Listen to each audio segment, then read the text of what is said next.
台关心疾管署公布上顶礼拜。全台湾新增加1311个天狗日的本土病例，即马咱全台湾的本土病例已经超过4000例，有10个县市拢有出现病例。也若台南同款是重灾区，台南已经有3700多例，而且嘛新增加3个死亡的案例，甚至有一例同港确诊，同港就死亡。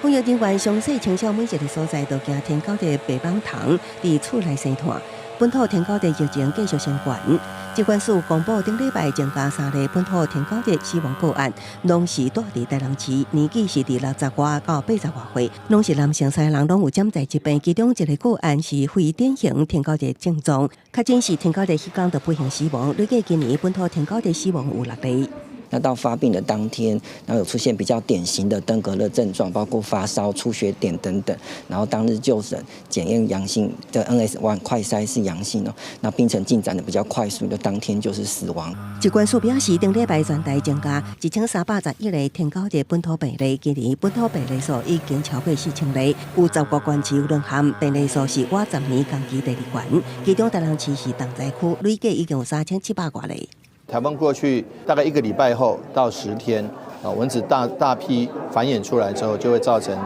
案例增多，所以这个礼拜我们都是绷紧神经。除了台南市婚姻关也传咧等，本土天狗日累计超过300例，其中高溪乡一间学校有3个师生确诊，全校顶礼拜紧急停课大清消，初五才恢复上课。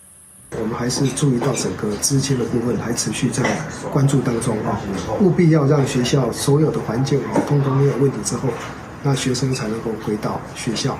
因为最近风台连续来，疾管署提醒，风灾过了后1礼拜是天狗日风治关键期，提醒民众一定要做好环境整顿，就是顺道清路，将家街附近积水容器倒掉，以减少白网白生团。记者综合报道。